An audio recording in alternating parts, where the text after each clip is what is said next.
O relato da Torre de Babel, encontrado no livro de Gênesis, é uma história fascinante e cheia de lições. E neste vídeo, eu irei resumir todo o contexto da passagem em 4 pontos essenciais, para mostrar a razão pela qual Deus não aprovou a construção da Torre de Babel e quais lições podemos tirar dessa história. E agora, vamos ao primeiro ponto. Presunção e desobediência. Siga comigo a leitura bíblica.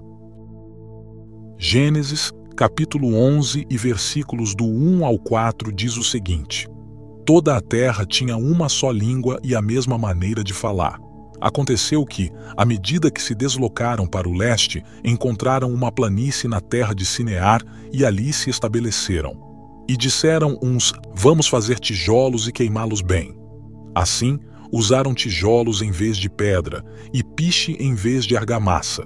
Depois disseram: Vamos construir uma cidade com uma torre que alcance os céus. Assim faremos famoso o nosso nome e não seremos espalhados pela face de toda a terra. Nestes versículos, podemos ver que os construtores da Torre de Babel, liderados por Nimrod ou sob a liderança de uma figura coletiva, expressam seu desejo de construir uma torre que alcance os céus. Eles mencionam explicitamente que querem fazer isso para que seu nome seja famoso e para evitar serem dispersos pela terra.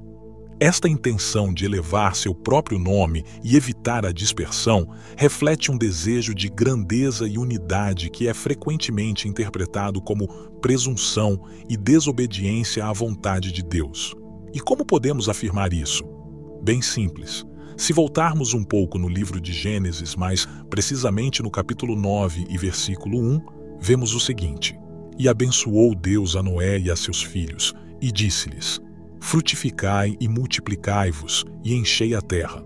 Logo, quando os construtores da torre decidem que querem edificar uma cidade para não serem espalhados por toda a terra, estão claramente desobedecendo o que Deus mandou fazer, que era encher toda a terra. Segundo ponto: idolatria e autoexaltação. Em Gênesis capítulo 11 e verso 4, que citei anteriormente, revela que os construtores da Torre de Babel tinham o desejo de fazer famoso o nosso nome.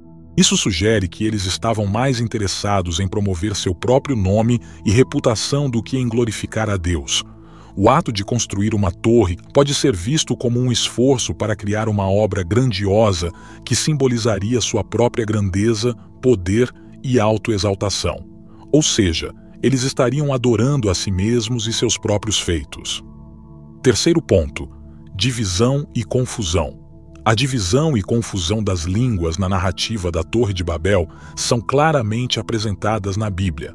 Isso é interpretado como um meio de interromper o projeto de construção da torre e de desencorajar a presunção e desobediência humanas, ou seja, é a misericórdia de Deus agindo nesse momento. Além disso, a confusão de idiomas que ocorre é frequentemente interpretada como uma forma de punição ou intervenção divina, levando muitos a acreditar que a partir desse momento começou a formação dos diversos grupos étnicos e culturais que observamos na humanidade. Vamos ao texto bíblico. Gênesis capítulo 11 e versículos do 7 ao 9 diz o seguinte: Venham, desçamos e confundamos a língua que falam, de modo que não entendam mais a língua uns dos outros. Assim o Senhor os dispersou dali por toda a terra, e pararam de construir a cidade. Por isso a cidade foi chamada de Babel, porque ali o Senhor confundiu a língua de toda a terra, e dali o Senhor os dispersou por toda a face da terra.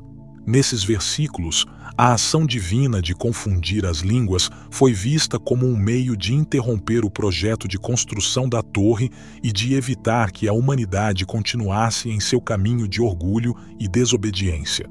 Portanto, mesmo em face de uma manifesta desobediência, a narrativa da Torre de Babel revela o amor e a misericórdia de Deus em relação a esse povo. Em vez de impor um castigo definitivo por sua ousadia, Deus optou por uma ação mais sutil, que teve implicações profundas para a história da humanidade. A separação forçada dos seres humanos em grupos com idiomas distintos levou à formação de diferentes culturas e nações, e isso tem implicações profundas para a história da redenção. No Novo Testamento, no livro de Atos, capítulo 17 e versículo 26, Paulo escreve: "De um só fez toda a humanidade, para que habitasse sobre toda a face da terra, e decretou os tempos já dantes ordenados e os limites da sua habitação." Aqui, vemos uma alusão à soberania de Deus sobre a criação dos diferentes grupos étnicos e a predestinação de seus tempos e lugares, que preparariam o caminho para a vinda de Jesus Cristo. Assim, a ação divina na Torre de Babel, embora pareça uma punição, pode ser vista como um ato de amor e misericórdia de Deus. Ele usou a diversidade resultante para cumprir seus propósitos na história da salvação, preparando o caminho para a redenção por meio de Jesus Cristo. A dispersão inicial foi, de certa forma, o início de uma jornada que eventualmente reuniria a humanidade sob a graça e reconciliação de Cristo. E agora, o quarto e último ponto: lição de humildade.